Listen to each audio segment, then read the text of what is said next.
Señoras y señores, damas y caballeros, aquí ya está con nosotros la lectora explícita Natalia Natu Acosano Pérez. Buenos días, ¿cómo le va, Natalia? ¿Qué tal? ¿Cómo está? Pero muy bien, feliz de la vida, mire, contentísimo. Qué bueno, me alegra un montón. Siempre tan bien usted. Sí, estoy con el libre albedrío.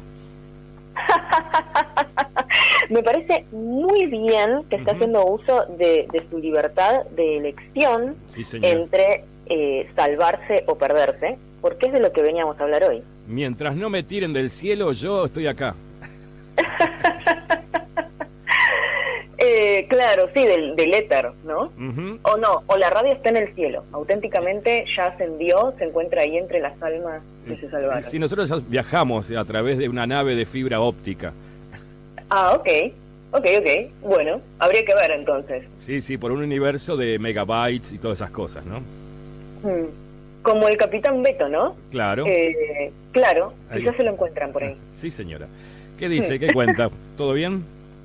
Todo bien, por suerte. La verdad, muy contenta en esta mañana de sol y muy contenta con lo que traje para conversar hoy. Sí. Sí, que veníamos de hablar de dos monstruos de la literatura inglesa como eran George Orwell y Oscar Wilde, ¿no?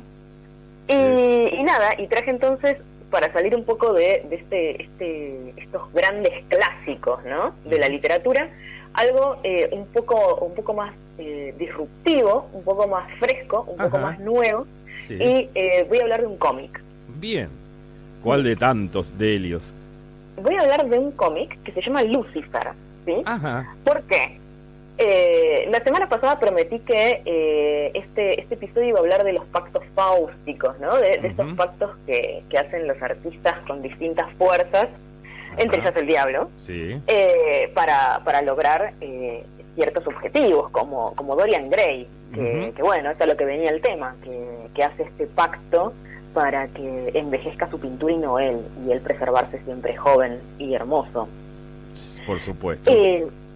Claro, y yo empecé a buscar historias, y entre esas historias que buscaba, llegué a Sandman, y ahí dije, ay no, ya fue, vamos a hablar de Lucifer, que me gusta y que nada, nunca habíamos hablado al respecto. Claro, de Lucifer Morningstar.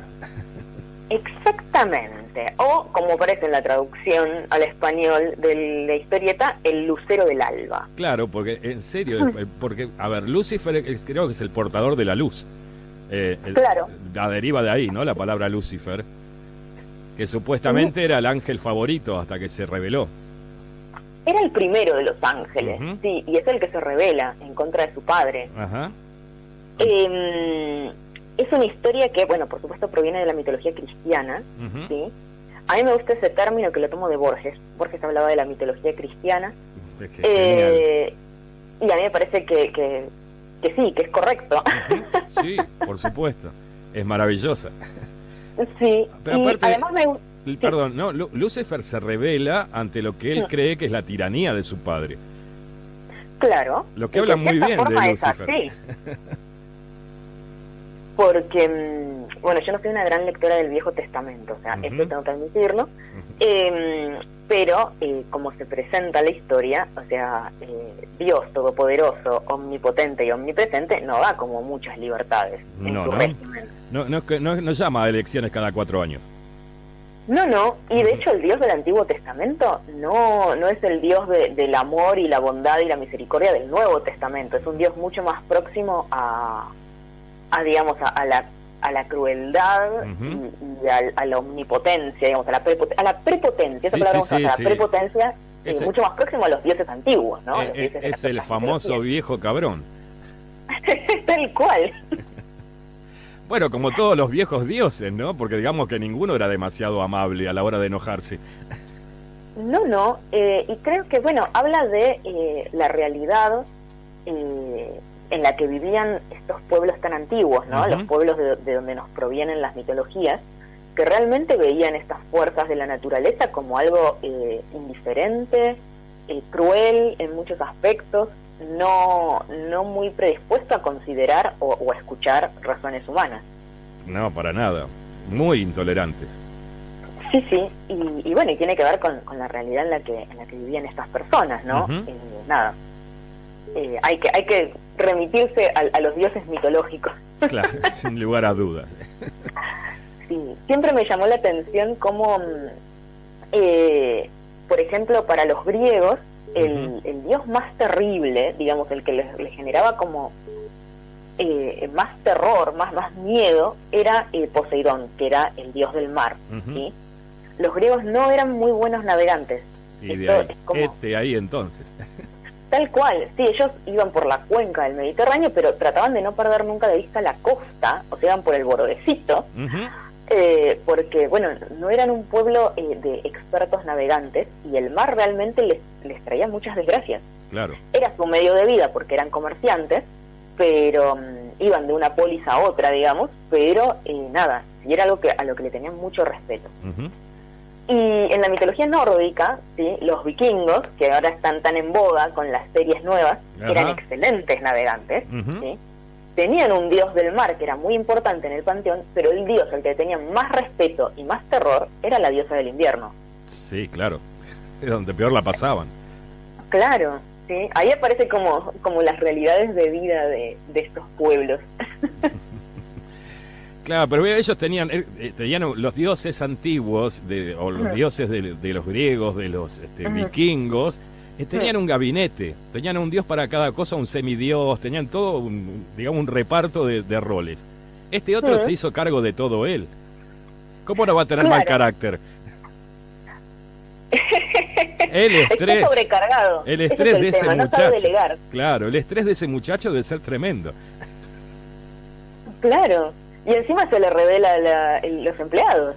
Claro, se le pone todo complicado, ¿no? Le quieren hacer ahí un gremio, exigirle ciertos derechos.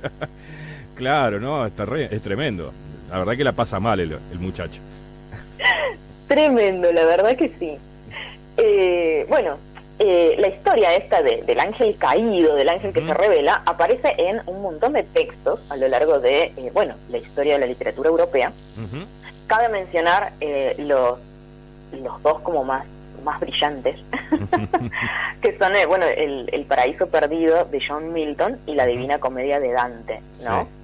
Que tienen ahí como, claro, como que tienen como centro, como eje, como fuente esta historia sobre Lucifer y el infierno. En Dante más que nada el infierno, la naturaleza del infierno, y en John Milton la historia de la caída, ¿no? Y que, toma como al antihéroe como el personaje principal, claro, de su historia. Claro, yo siempre tenía un cura con el cual discutía y le decía que el diablo, en definitiva, lo que hacía era el trabajo sucio de Dios. Era el jefe, es el jefe de personal de Dios, porque, a ver, si él castiga al que se porta mal, debería premiarlo, en todo caso, si fuese tan jodido el diablo. Claro, él le quita almas, ¿sí? Quita almas del cielo, porque se supone que va por ahí tentando a la gente. Claro. Pero digamos que no se pierde nadie que no estuviera predispuesto a perderse en un principio. Correcto. Con lo cual, sí, en realidad, el diablo hace el trabajo de Dios. Exacto. Se reparten. Sí. A ver, dice, vos te toca esta parte. Estas dos historias, digamos, la Divina Comedia de Dante, que es una obra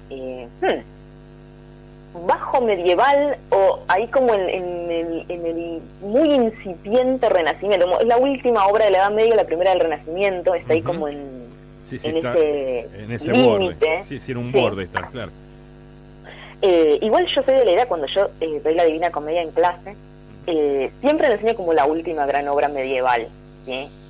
Porque, esta naturaleza que tiene como de poema épico, y en la temática cristiana, la vuelve así como bien arquetípicamente medieval, en contraposición con una obra que se publica poco tiempo después, que es el de Camerón de Boccaccio, que ya es propiamente renacentista. Claro, son historias mundanas de personajes mundanos, no es una catábasis, un descenso a los infiernos, que es bien medieval. Claro, es cierto, sí está ahí. Y El Paraíso Perdido, que es una obra de siglo XVII, ¿no? Y estas dos obras, ¿sí?, son las que va a tomar como fuente de inspiración y en muchos casos, fuente de inspiración y mucho más, como el marco o la tradición de la cual bebe Sandman de Neil Gaiman para armar a este gran personaje del cómic estadounidense que es Lucifer. Claro, en realidad es como una pertenecía a Sandman. El Lucifer era un personaje de la historieta de Sandman, ¿no? Del relato de Sandman. Pero después toma vuelo propio. Sí, ¿qué ocurre? Yo ya creo que había hablado de la historia corta Sueño una noche de verano de Sandman. Algún día voy a hacer un capítulo hablando propiamente de Sandman. Sí, merece. Sí, va a durar 3 horas. Bueno, se puede partir en 3 partes. Tal cual. Sandman es un cómic que comienza a publicarse en 1989 y que se publica durante casi 10 años. Y que se inscribe, digamos, o participa de este gran boom de la novela gráfica o el cómic para adultos que comienza, digamos, a mediados de los 80 con títulos de la talla de El regreso del caballero nocturno de Frank Miller y Watchmen de Alan Moore, ¿no? Estas historias o estos cómics que si bien se publican dentro de DC Comics, ¿sí?, y bueno, en el caso de Watchmen y del regreso del caballero nocturno son cómics de superhéroes, pero que rompen un montón de las reglas del género, ¿sí?, y que tienen como principal característica que rompen con el Comics Code, que era esta normativa que regulaba la publicación de cómics en Estados Unidos y que era tremendamente estricta, ¿sí? Era una auténtica censura. Impedía cosas como que en los cómics aparecieran personas públicas, tipo ministros o policías recibiendo sobornos, aceptando sobornos. Claro, lo que nunca pasaba en la realidad, ¿cómo van a inventar eso? Obvio. Y impedía la aparición de monstruos fantásticos y siempre tenía que triunfar el bien. Esa era como la principal regla. Lo cual vuelve al género bastante limitado, ¿no? Claro. Porque bueno, con todas estas reglas que cumplir, si no las cumplían, no es que no se pudieran publicar, se podían publicar, pero no tenían el sello de aprobado por el Comics Code, y entonces eso los volvía bastante underground, tipo, los padres no permitían que sus niños compraran historietas que no venían con el sellito de aprobado por el Comics Code. Entonces un montón de lugares donde se vendían, digamos, de los puestos de diarios y revistas donde se vendían, ni siquiera los compraban a los cómics que no venían con el sellito. Mire. Sí, porque bueno, eran mucho más difíciles de vender, ¿no? Existía todo un mercado del cómics underground, pero no era el mercado mainstream que realmente daba ganancias, que era el de las grandes editoriales de cómics de superhéroes como Marvel y DC, ¿no? Claro. Pero bueno, lo curioso es que estos dos grandes títulos se publican dentro de DC Comics, dentro del género de los cómics de superhéroes, pero de una forma tremendamente rupturista con las reglas que hasta ese momento había respetado el género de la historieta, de las historias de superhéroes. Y llevan un sellito nuevo que dice solo para lectores maduros. Me encantó. Me encantó, qué maravilla. Tal cual, sí, bueno, se inventaron este nuevo sellito, que bueno, les permitió distribuir estas historietas pensadas para otro tipo de público. Y Sandman se publica dentro de esta nueva corriente de la novela gráfica de una historieta pensada para un público menos infantil, si se quiere. Yo soy de la idea de que los niños son casi personas. Casi, son un producto, pero bueno, casi personas.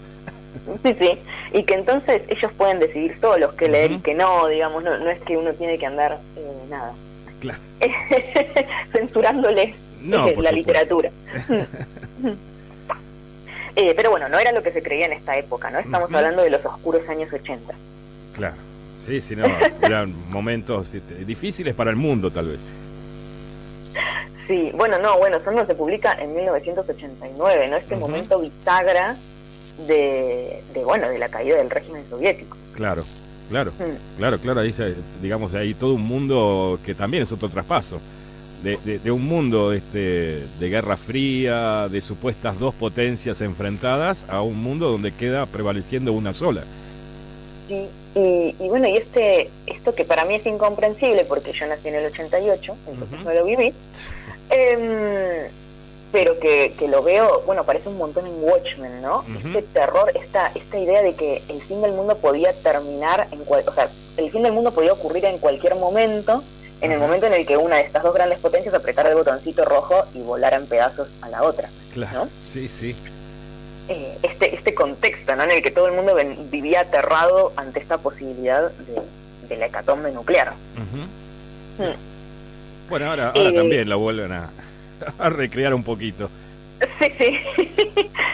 Tendríamos que haber aprendido de la historia, pero bueno, como vimos en el primer capítulo, Benjamin ya nos dijo que no nos estaría saliendo. No, nos cuesta un poquito. Pero bueno, Sandman, como Watchmen y como El regreso del Caballero Nocturno, se inscribe primero dentro de este género del cómic de superhéroes, porque de hecho Sandman era un viejo superhéroe de DC Comics.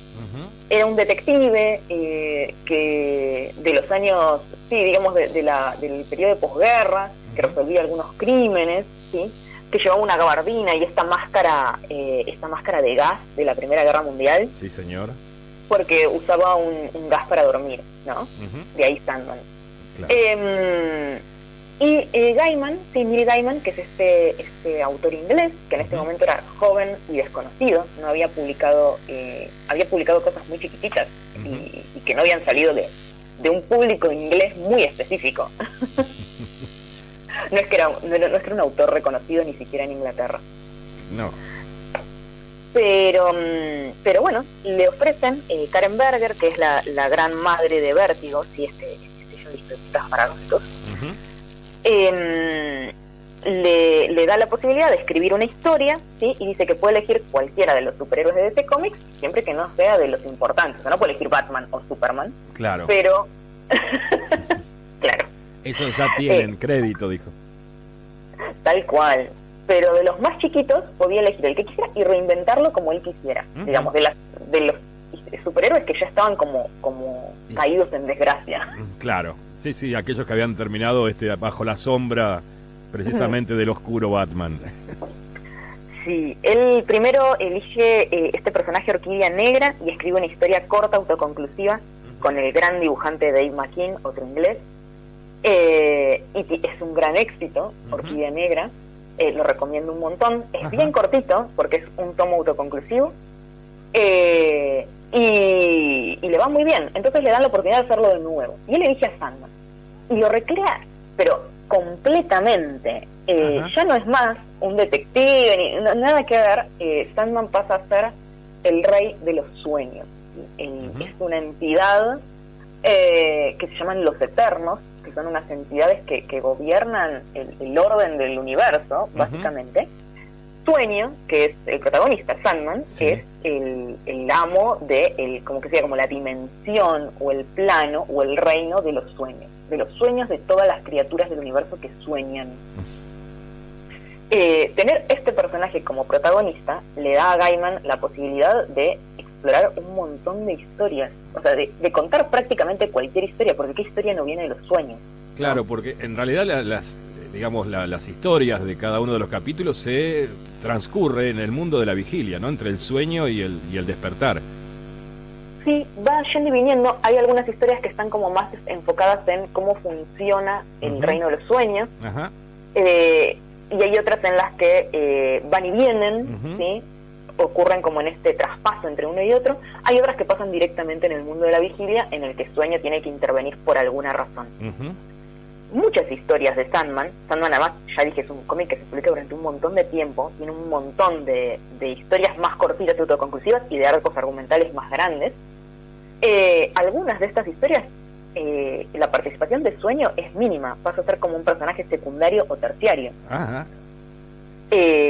Lo cual hace que este cómic sea muy original y tremendamente creativo y original. Las historias son muy distintas una de otra. Claro. De hecho, en un principio iba a ser una historia más tradicional, donde Sueño iba a ser el protagonista y iba a tener un solo equipo de artistas. Ajá. Y después, bueno, por dificultades editoriales tienen que cambiar al equipo de artistas, y Gaiman lo usa a propósito, y entonces los van cambiando todo el tiempo.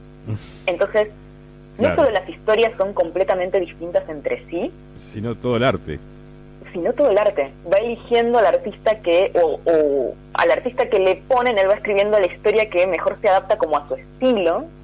¡Qué maravilla! Entonces sí, es una locura. Un genio. Sandman se transformó como un auténtico laboratorio para experimentar, digamos, y empujar los límites de lo que se creía que era un género muy limitado, que era el cómic, ¿no? Claro, lo recreó de alguna manera. Lo recreó auténticamente, sí. Dentro de el cómic de superhéroes se metió como en el lugar que se creía más limitado, menos creativo, más repetitivo, más infantilizado en el mal sentido. Claro. Y lo hizo estallar. Sí. Lo hizo estallar completamente. Es una maravilla. Sí, de hecho, bueno, cuando se extrae a Lucifer de eso, genera todo un personaje. Si un personaje que al principio pareciera casi secundario, termina siendo un protagonista de su propia historieta. La importancia que tenían cada uno de los personajes que aparecían en el cómic, ¿no? Sí, muchos personajes de Sandman terminaron teniendo sus propios cómics. El primero, Lucifer. Sí, hasta tuvo una serie de un montón de temporadas que la gente no quería que termine. Sí, pues sabes que creo que eran 4 o 5 temporadas, y por el público pidiendo que no puede terminar así, hasta que no terminó como quería la gente. Siguió. Ay, sí. Bueno, voy a hablar de la serie un poquito, pero primero quería comentar, el origen de Lucifer, que es dentro de Sandman. Aparece en el primer arco argumental de Sandman, que se llamó Preludios y Nocturnos, en el que el rey de los sueños, Sandman, está prisionero, se escapa y tiene que recuperar sus atributos, que son su bolsa de arena, su máscara y una gema que él usa, que es un rubí. Que los había perdido, digamos, cuando es prisionero los pierde, y entonces tiene que recuperarlos, porque sin esos atributos no pierde parte de su poder, digamos, no puede ejercer su gobierno sin estos atributos. Perdón la interrupción, el paréntesis.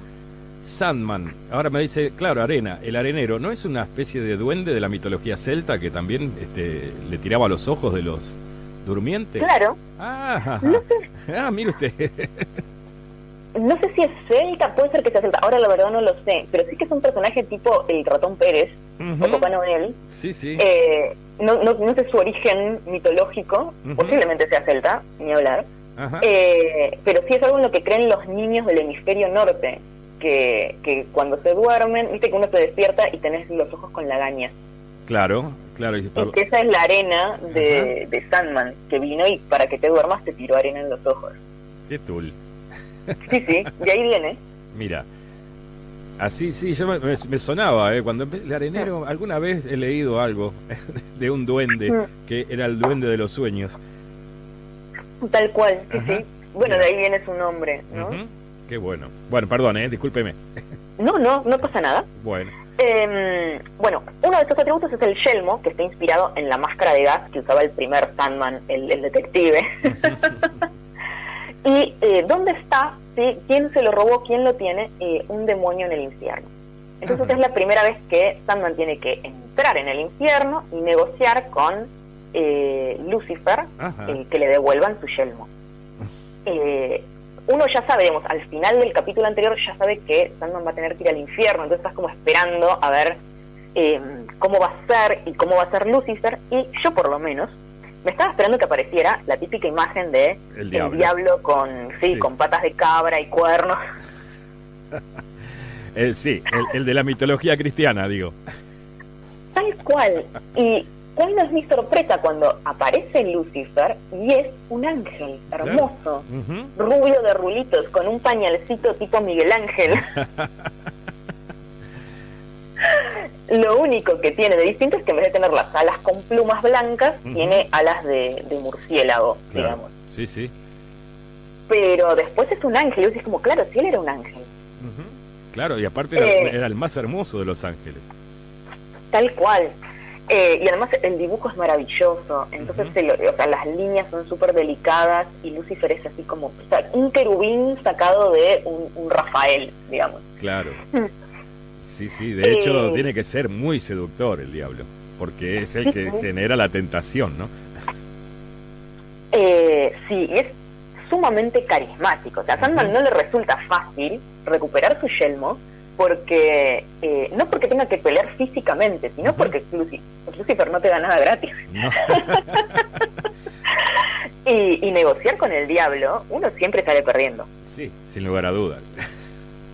De hecho, Sandman, o sea, ni más ni menos, el rey de los sueños, sale perdiendo y recupera su yelmo, pero en poco tiempo después, digamos ya en el número, en el que sería el cuarto arco argumental de Sandman, que se llama Estación de Nieblas, empieza con que Lucifer lo convoca. Como dice, ¿viste este favor que me debías? Bueno, te lo voy a cobrar. Exactamente, favor por favor. Tal cual. ¿Cuál es el favor que le pide Lucifer a Sandman? Este arco argumental es fantástico, es de los mejores de una serie que es todo excelente, y este debe ser de los mejores. Lucifer lo llama a Sandman y le dice que está cansado, que va a cerrar el infierno, ¿sí? Y que se va a ir de vacaciones. Sí, señor, se va a ir a vivir a la tierra. Tal cual, que se cansó, que se dio cuenta de esto, o sea, lo que hablamos al principio, se dio cuenta de que él en realidad está haciendo un trabajo sumamente ingrato para un padre al que no aprecia y no valora, y que él considera que lo trata muy mal, y que es muy injusto con él. Entonces dice, bueno, ya está, me cansé, voy a cerrar el infierno, voy a sacar todas las almas de acá, y me voy. Y eso hace. Entonces van charlando, y es maravillosa esta conversación, ¿no?, entre Sandman y Lucifer, en el que Lucifer le explica cómo funciona el infierno, y van recorriendo se van apareciendo como distintos escenarios donde hay distintas almas torturadas, ¿no? Hay casi en Divina Comedia, vas viendo como los círculos del infierno y él los va cerrando de a uno, y ahí nos enteramos de algo que me parece maravilloso, que es que las almas torturadas en el infierno están ahí por voluntad propia. Sí. Eso es genial. Sí. Porque aparte de cada una, bueno, es un poco spoilear también la serie, ¿no? O spoilearla, porque cada uno paga sus culpas de acuerdo a lo que él cree o siente que fue lo que hizo mal. Y se le repite todo el tiempo en un rulo. Sí, acá te enterás de eso, te enterás de que en realidad Lucifer no tortura a nadie, él ni siquiera elige, digamos, dice, me pintan como que voy por ahí tentando a la gente, dice, yo no tengo nada que ver, la gente se pierde sola. Sí, claro. Y está acá voluntariamente, lo cual es maravilloso, ¿no? Sí. Y habla de la culpa muy claramente de la cultura de las religiones judeo-cristianas. Tal cual. Incluso hay un momento muy fuerte, ¿no?, en el que llegan a un lugar como muy recóndito en el infierno, donde hay una persona que está siendo torturada de una forma salvaje, y te enterás de que es el que había sido, por ejemplo, como un emperador persa, pero no persa, tipo anterior, babilónico, o sea, muy, muy antiguo, hace miles de años que está en el infierno. Y Lucifer le dice, bueno, ya está, andate. Y él le dice, no, porque yo hice esto y hice aquello, y describe un montón de crímenes. Dice, ya nadie se acuerda de vos. Eso fue hace miles de años. Ya está, andate. Ya, o sea, tu nombre no queda en ningún registro, no existe más, no existís para el mundo. Andate de acá. Ya está. Pero claro, es impresionante. A mí es una de las cosas que más me fascina. Bueno, yo fui, debo confesar, un fanático de la serie. La empecé a ver cuando la daban todavía por cable y la terminé viendo por segunda vez en Netflix. Y me fascina el laburo que hay también. Si bien también se toman muchas licencias con respecto a la historieta, pero lo que es el núcleo de la historia está ahí. Sí.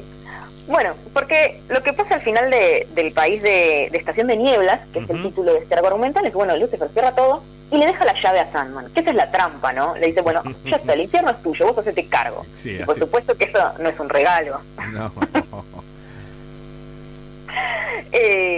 después de eso, ¿sí? Lucifer tiene como pequeñas apariciones a lo largo de Sandman, en la que nos enteramos que, como aparece en la serie de televisión, que a mí me encanta, yo también fui una gran fan de la serie, se fue a Los Ángeles y se puso un bar. Sí, señora, se fue a Los Ángeles, aparte, me encanta. Y se puso este bar donde él toca el piano todas las noches. Sí. Y bueno, y distintos personajes de Sandman, por una razón u otra, terminan en este bar, pasan por este bar y ahí te lo encontrás. Ves que es de la vida de Lucifer. Sí, que el bar se llama Lux. Lux, tal cual. Sí, bueno, y su principal asistente es un demonio, ¿no? Claro, que también aparece en Sandman, Mazzekin, y que en Sandman tiene media cara. Lo cual a mí me encantó en la serie de televisión, en la que Mazzekin es una chica muy hermosa, y hay un capítulo en el que la lleva a la hija de la detective Decker en Halloween, dice que se van los netos golpeando las puertas, pidiendo golosinas, y dice, pero no tenés disfraz, y yo dice, no, tengo el mejor disfraz, y dice, como que se destransforma y aparece con la media cara de calavera, como en el cómic, y es como, ¡ay, qué copado! Es tremendo, muy buena, sí. Bueno, de hecho, hablando de todo esto, bueno, después se lo digo, la sorpresa que tengo, que no teníamos música. Ok. Justamente, mire, me acordé de Lucifer, de este enorme actor que es Tom Ellis, que es galés, y qué mejor que un galés para hacer de Lucifer, con su acento, ¿no? Una especie de Anthony Hopkins. Bueno, y tengo ahí una secuencia de él tocando el piano y cantando.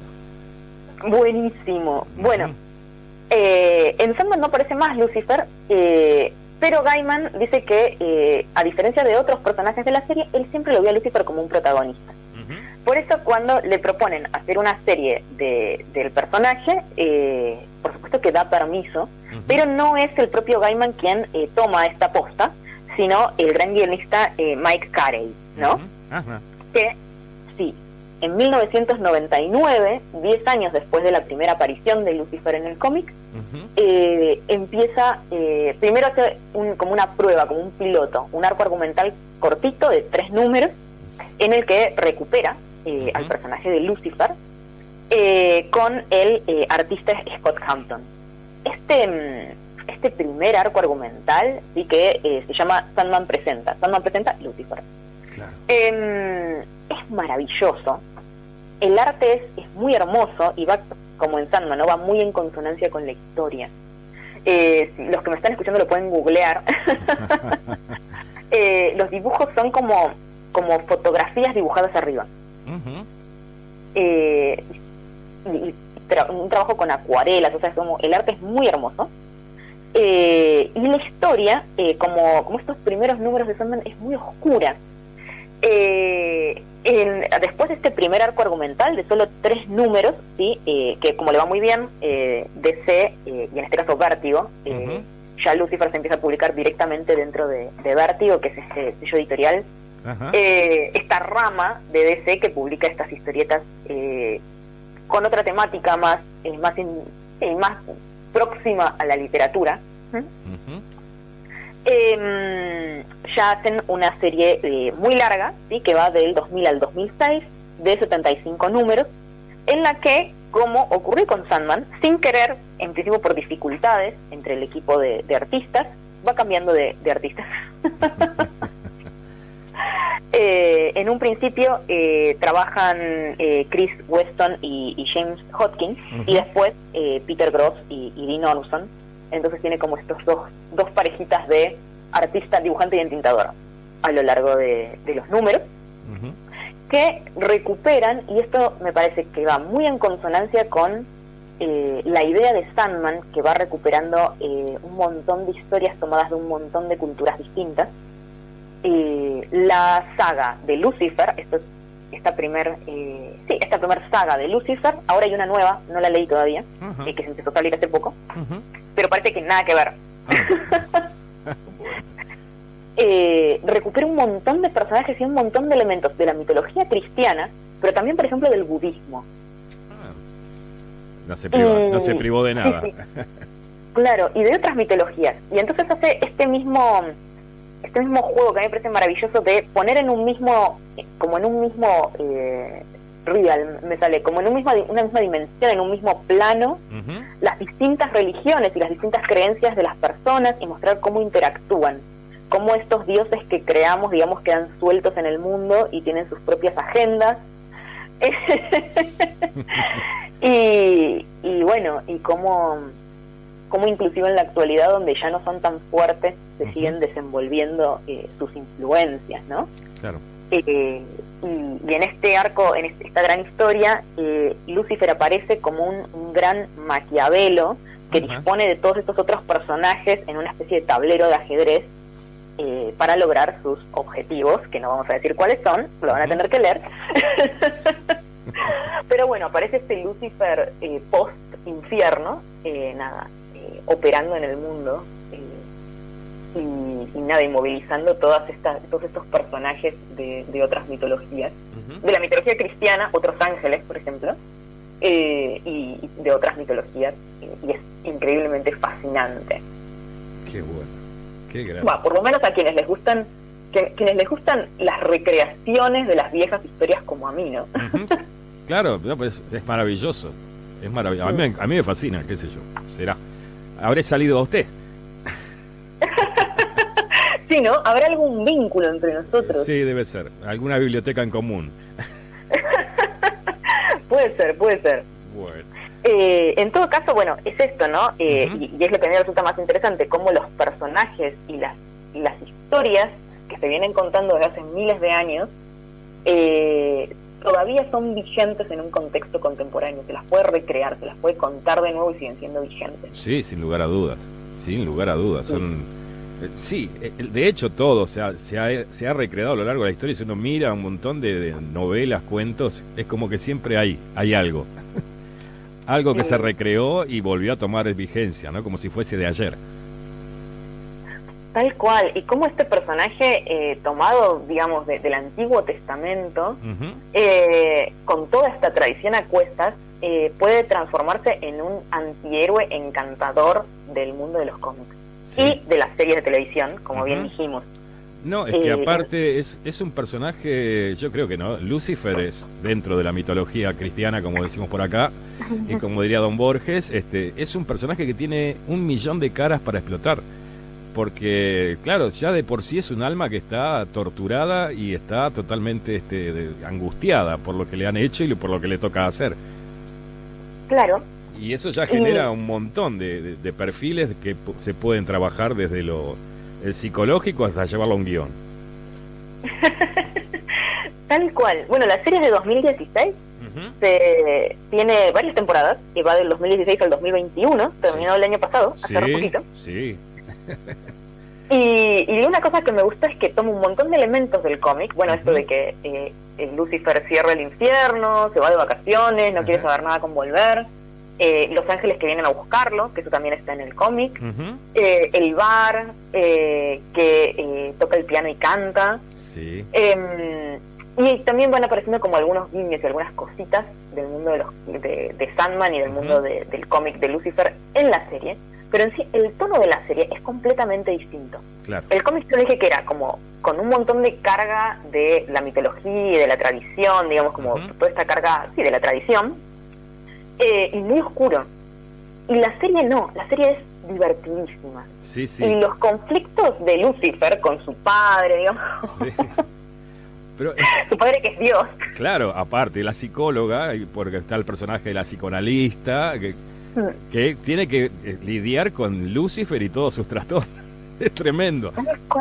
Está bueno, llevado a un contexto contemporáneo y además a un tono muy divertido, que también es parte del personaje.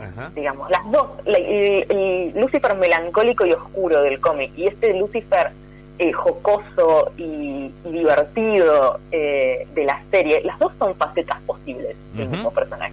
Sí, sí, pero aparte en la serie incluso hay momentos donde baja, o mejor dicho, sube la tensión. Por ejemplo, cuando está con sus hermanos ángeles que se encuentra, Amenadiel creo que era, ¿no? El primero que aparece. Sí. Y con otros hermanos como Azrael, y los conflictos que hay, y cuando empiezan a profundizar en eso también genera toda una cosa muy, muy linda. Sí, resulta que era una familia tremendamente disfuncional. Sí, tremendamente. Sí, ríase usted que anda por ahí diciendo que una familia de mierda no sabe lo que es esta. Tal cual. Y me gustó sobre todo en la primera temporada. Después esto se perdió, como que la serie evolucionó. Sí. Pero en la primera temporada que aparecían mucho las personas a las que Lucifer les había hecho favores. Sí, ¿no? Sí. Y que entonces me parecía como muy divertido cómo manejaban esto del trato con el diablo y de cómo el diablo en realidad no buscaba que las personas se perdieran, digamos. No. Estos tratos los hacía desde otro lugar. Claro. No desde... No, o sea, es el pacto fáustico, tal cual, porque después el IBI se los cobraba. Sí. Pero desde un lugar totalmente distinto, o sea, este Lucifer, que como en el cómic dice, yo no voy por ahí recolectando almas, o sea, lo que hagan los humanos es problema de los humanos, pero que él resultaba tremendamente divertido esto, hacer favores, desatar el caos, ¿no?, mediante sus favores. Sí, aparte, bueno, con el tema de que, digamos, nadie podía resistirse a contarle cuáles eran sus verdaderos deseos, cuando él los miraba a los ojos. Tal cual, porque bueno, sí, sí, así funciona el infierno, ¿no? Claro. Hay una frase famosa de Sandman en la que Sandman tiene un cuervo que es como su mascota, y entonces le pregunta que si él, o sea, él es sueño de los eternos y puede enfrentarse a Lucifer, y Sandman dice que no, que de ninguna forma, que Lucifer es mucho más poderoso que él. Dice, pero que sin embargo él tiene algo de poder en el infierno, incluso en el infierno. Y dice, ¿por qué? ¿Cómo podrían, o sea, de qué sentido tendría el infierno? ¿Cómo podrían torturarse las almas si los que están en el infierno no pudieran soñar con el cielo? ¡Qué maravilla! Eso sí que es genial. Es hermoso, sí. Claro. Esa es, sí, uno se tortura cuando sabe que hay algo mejor que lo que tiene. Sí, y bueno, y en el Lucifer de la serie aparece esto del sueño, del deseo y como el elemento del Lucifer. Sí, sin lugar a dudas. Es maravillosa, realmente es muy no sé si sigue estando todavía la serie, pero o sea, a que quiera verla, muy recomendable. Es muy ágil, muy fácil de llevar y muy linda, y bueno, y sí, tiene momentos que no todo es holgorio para este diablo, para este Lucifer, porque tiene también su conflicto profundo. Sí, la verdad está muy bonita, me gustó un montón. Me gustó esto de que teniendo un montón de cosas del cómic, no es el cómic, entonces son como dos cosas independientes y las dos funcionan. Y evita las odiosas comparaciones, ¿no? Porque cuando uno si va y dice, pero acá no es así, como cuando uno mira El Señor de los Anillos en el cine. No. Esto no quiso decir Tolkien. Tal cual, es como, bueno, es el mismo personaje, pero como Sandman tomó este personaje de la mitología, de Paradise Lost, de la Divina Comedia, y lo reinventó, nosotros lo reinventamos también. Exactamente. Buenísimo. Y sirve. Y claro que sí, ¿cómo que no? Maravilloso, bueno. Seguir contando las viejas historias, ¿no? Sí, uno se lo ve a ese Lucifer en Los Ángeles y lo puede, es maravilloso, dice, estaba ahí. Bueno, esto es lo que traje yo. Desde ya les recomiendo la serie, les recomiendo el cómic. Como ya les dije, pueden leerlos los dos porque tienen pocas cosas en común. O sea, tienen algunas cosas en común, las importantes, pero después son historias diferentes. Y pueden leer Sandman. Sí. Y si ya están leyendo y viendo series, pueden leer La Divina Comedia y El Paraíso Perdido. Así que también, ¿por qué no? Más vale, sí, hay que leer esas cosas. Sí. Y yo le traje la música, justo estaba ayer, porque tengo una de las cosas que me fascinan a mí de la serie, es todo lo que es la banda sonora, la banda de sonido es maravillosa. Es bellísima. Sí, tiene mucha presencia en la serie, la música. Sí, es tremendamente importante y aparte hay diálogos muy divertidos donde él le pega a bandas todo el tiempo, porque él busca como es más para el lado de la música de blues y rock and roll, ¿no? Y hay en uno de los momentos donde él justamente se empieza a conflictuar. Bueno, aparece esta detective que en realidad no está, es un invento para la serie televisiva, ¿no? Claro. Que es la que le mueve toda la estantería, le cambia todos los parámetros que tenía hasta ese momento Don Lucifer, Morningstar, y en una de los capítulos él queda solo con el piano. Bueno, él siempre tocaba el piano, pero habitualmente cuando quedaba solo en penumbras es cuando él sacaba todo su dolor, y en este caso es un tema que es un clásico de Bob Dylan. Ajá. Que él lo toca en el piano, solito y solo, que se llama All Along the Watch Tower, que es algo así como viendo a través de la atalaya o algo así, ¿no? Claro, y además es bien la imagen de Lucifer, por lo menos en el cómic. Claro, porque él está, y aparte en la serie también, él tiene como una atalaya desde donde ve todo el infierno. Claro. A donde se sube y mira, otea.